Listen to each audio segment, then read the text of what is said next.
आखिरकार अनंत सिंह को 48 घंटे बाद गिरफ्तार कर लिया गया। हमारे साथ बिहार के डीजीपी विनय कुमार जी हैं। सर, 48 घंटे लग गए गिरफ्तार करने में, क्या एविडेंस कलेक्ट करने में इतनी देर हुई? नहीं, देखिए, पोस्टमार्टम एक महम आयाम था इसका, क्योंकि पोस्टमार्टम के बाद ही पता चल पाता कि किन कारणों से इनकी हत्या हुई है। यदि जख्मों को देखा जाए तो इनके पैर के एकदम निचले हिस्से में उंगली के जस्ट ऊपर एक जख्म दिख रहा था। प्रतीत हो रहा था कि फायर आर्म का इंजरी है, जो पोस्टमार्टम में डॉक्टर्स ने एस्टैब्लिश भी किया है कि वो फायर आर्म का इंजरी है, एंट्री एग्जिट वुंड है। लेकिन यह भी स्पष्ट किया है कि इसके कारण मृत्यु नहीं हो सकती है। तो फिर अन्य कारणों की तलाश थी कि जो पोस्टमार्टम ही स्पष्ट कर पाएगा कि उनके अंदर आंतरिक और बाह्य जख्म क्या है। पोस्टमार्टम रिपोर्ट जब प्राप्त हुआ है उसके बाद से स्पष्ट हो गया है कि कोई heavy hard and blunt substance के इनके बदन के ऊपर से क्रॉस करने से इनकी मृत्यु हुई है। और जो परिस्थितियां वहां दिख रही हैं उसमें यह पूरी संभावना है कि वाहन इनके बदन पे क्रॉस किया है, जिससे इनकी मृत्यु हुई है। अब वो वाहन कौन थे, उस वाहन के कौन चालक थे, उस पर और कौन लोग थे, फिर जो इनको पैर में गोली लगी है, वो जब वाहन चला रहा है तो वाहन चलाने वाला तो गोली नहीं चलाएगा, वो कोई और व्यक्ति चलाया होगा। वो कौन व्यक्ति है, क्या उसी जगह पे गोली चलाई गई है, गोली पहले चलाई गई, बाद में उनका क्रॉसओवर हुआ है वाहन के द्वारा। तो ये सब अनुसंधान का विषय है जो आने वाले अनुसंधान के क्रम में स्थापित होगा। फर्स्ट डे से मॉनिटर कर रहे हैं आप, वजह क्या बनी इस वारदात की, और जो फीडबैक आपके पुलिस अनुसंधान में मिला है वो क्या है? देखिए, ये अचानक भी हो सकता है, क्योंकि दोनों का काफिला क्रॉस कर रहा था, उसमें गाड़ी को आगे पीछे करने को लेकर के बकझक शुरू हुआ है जो अल्टीमेटली इस हद तक पहुंचा है। तो इसमें प्रीमेडिटेटेड, पूर्व चिंतित, पूर्व नियोजित हो भी सकता है, नहीं भी हो सकता है। ये सब अनुसंधान के दायरे में है, सब अनुसंधान किया जा रहा है। अभी तक पुलिस कितने एफआईआर की है, कितने लोगों को नामजद की है और कितनी गिरफ्तारियां हुई? देखिए, इसमें 80 से अधिक गिरफ्तारियां हो चुकी है सभी कांडों में। 4-5 कांड दर्ज हुए हैं, 3 कांड तो उसी दिन दर्ज हुए, उसके बाद भी कांड दर्ज हुए हैं। तो इन सभी कांडों में 80 से अधिक गिरफ्तारियां हुई है।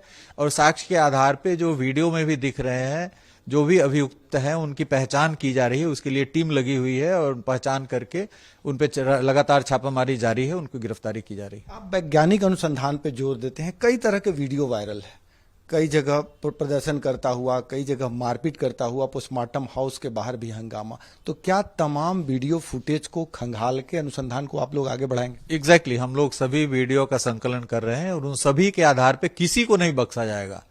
किसी भी व्यक्ति को कानून हाथ में लेने का इजाजत नहीं है। आज न कल जो जितने सारे इसमें जो दिख रहे हैं वीडियो में, जो कानून का उल्लंघन कर रहे हैं, जो गाली गलौज कर रहे हैं, जो जातीय उत्तेजना के शब्द कर रहे हैं, इन सभी पर कानून का शिकंजा कसेगा।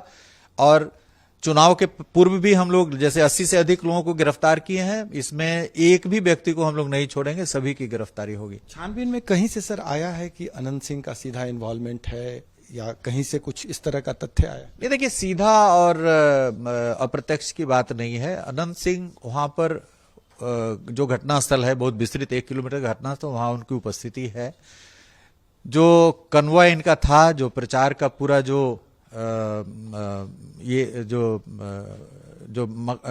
ये था कारके कन्वॉय था, उसके ये लीडर थे, वहां पर उपलब्ध थे।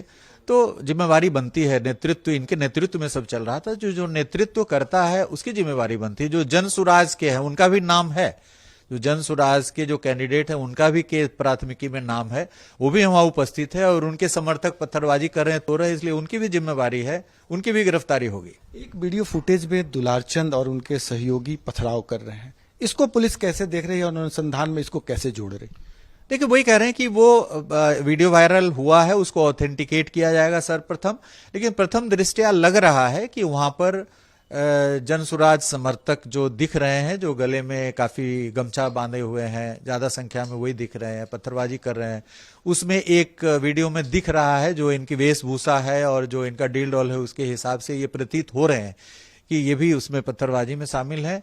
तो इन सभी चीजों को अनुसंधान के दायरे में लाया जा रहा है। जो भी वीडियोज हैं वहां पे, जो डिजिटल साक्ष्य हैं, जो ओरल एविडेंस है, सबको समेकित ढंग से उस पर दृष्टिपात करते हुए, विश्लेषित करते हुए हम साइंटिफिक इन्वेस्टिगेशन में वीडियो फुटेज के अलावा सर आपके पास पोस्टमार्टम रिपोर्ट भी है, कितना आधार बन रहा है इस मामले में? वही कह रहे हैं कि पोस्टमार्टम रिपोर्ट संकेत किया है, जो वहां प्रत्यक्षदर्शी गवाह हैं उनके बयान दर्ज किए जा रहे हैं, जो वहां पे डिजिटल एविडेंसेस है उनको भी लिया जा रहा है। तो सभी को समेकित दृष्टिकोण अपनाते हुए और हम लोगों ने निर्णय लिया है। इसी निर्णय पे हम लोगों ने कल निर्णय लिया है कि नहीं, इनकी गिरफ्तारी, क्योंकि वहां उपलब्ध हैं, उपस्थित हैं, जो समर्थक है सो इनके हैं, पत्थरबाजी हो रही है। और जो दूसरे पक्ष हैं वो ऐसा नहीं है कि उन पर भी कांड दर्ज हुआ है, और कांड दर्ज हुआ है तो ये कोई उसके भी आधार हैं, क्योंकि स्टोन पेल्टिंग के दौरान कई सारे लोग घायल हुए हैं, उससे भी मृत्यु हो सकती थी, तो उसमें 109 धारा का भी प्रयोग किया गया है बीएनएस का। तो उस पक्ष से भी जो 80 गिरफ्तारी हुई है उसमें वो लोग भी हैं जो वहां पर उपद्रवी तत्व के रूप में स्टोन पेल्टिंग कर रहे हैं। आपने अपने अधिकारियों के खिलाफ भी कार्रवाई की है, आपके एसडीपीओ, ग्रामीण एसपी के खिलाफ। क्या इन लोगों की तरफ से उदासीनता बरती गई? क्या जांच में आया है जिसके आधार पर आपने हटा दिया? नहीं, जब इस तरह के संवेदनशील स्थिति बनी हुई है तो थानाध्यक्ष की जिम्मेवारी बनती है कि वो जांच करे। इसके लिए जगह जगह पे एसएसटी, स्टैटिक सर्वेलेंस टीम्स भी है, फ्लाइंग स्क्वाड्स वगैरह भी है, थाना का अपना गश्ती दल है, डायल 112 है, तो पूरी पुलिस की व्यवस्था है। इसमें थानाध्यक्ष सूचना प्राप्त होने के बाद वहां पे आए हैं। जब इतने समय से एक पार्टी के समर्थक वहां पर उपलब्ध हैं, तो उस क्षेत्र में आप जो भी कैंडिडेट हैं उनके कन्वॉय में आप नहीं शामिल हो सकते, लेकिन क्षेत्र में आपकी उपस्थिति रहनी चाहिए ताकि आप रेगुलेट कर सके उनको। इनके वाहनों में ऐसा, इसका भी अलग से कांड दर्ज हुआ है मॉडल कोड ऑफ कंडक्ट के तहत। इस कारण से भी एसडीओ को भी हटाया गया है कि आप, एसडीओ का काम, रिटर्निंग ऑफिसर का भी काम है कि आप जिन वाहनों का परमिट दिए हैं उससे अधिक संख्या में वाहन कोई भी कैंडिडेट ना उपयोग में लाए। तो पूरे राज्य में भी सभी डीएम और एसपी को निर्देश दिया गया है कि जो परमिटेड वाहन है उसको आप जांच करें, और यदि उसके अतिरिक्त है तो उसको जब्त करें। हमने लिखित आदेश भी निर्गत किया है। इस इलाके में अशांति है, सामान्य स्थिति रहे, इसके लिए अब क्या उपाय किए गए? देखिए, इसके लिए पूरी पेट्रोलिंग की जा रही है, वहां पे अर्धसैनिक बलों की तैनाती की गई है। चुनाव की समाप्ति के पास भी उस इलाके में अर्धसैनिक बल रखे जाएंगे और हर प्रकार की निरोधात्मक कार्रवाई की जाएगी, सो दैट अमन चैन कायम करे। और जो अमन चैन बिगाड़ने का काम करेंगे, जो जातीय शब्दों का इस्तेमाल करेंगे, उन पे प्राथमिकी दर्ज करके वो बच नहीं सकते हैं। उनको आज न कल उनको कानून के दायरे में आना ही आना है। और इसमें बहुत सारे, हमारा अनुरोध होगा कि बहुत सारे जो यंग एलिमेंट हैं जिनका अभी आगे का भविष्य है, और जब किसी केस में उनका नाम आ जाएगा तो फिर उनका जीवन बर्बाद हो जाएगा, उनको नौकरी मिलने में दिक्कत होगी, ये सब होगी। तो हमारा एक यूथ से अनुरोध है कि अनावश्यक रूप से बगैर सोचे समझे इस प्रकार की हरकतों में शामिल नहीं हो, क्योंकि इससे आपको कुछ मिलने वाला नहीं है, आपका भविष्य बर्बाद हो जाएगा। कल यदि आप किसी सर्विस के लिए चुने जाते हैं तो आपको सर्विस नहीं मिलेगा और आपको काफी विषम परिस्थितियों का सामना करने पर। हमारे यूथ से अनुरोध है कि आप भाव में आकर के, भावावेश में आकर के इस प्रकार की हरकतों में शामिल नहीं हो।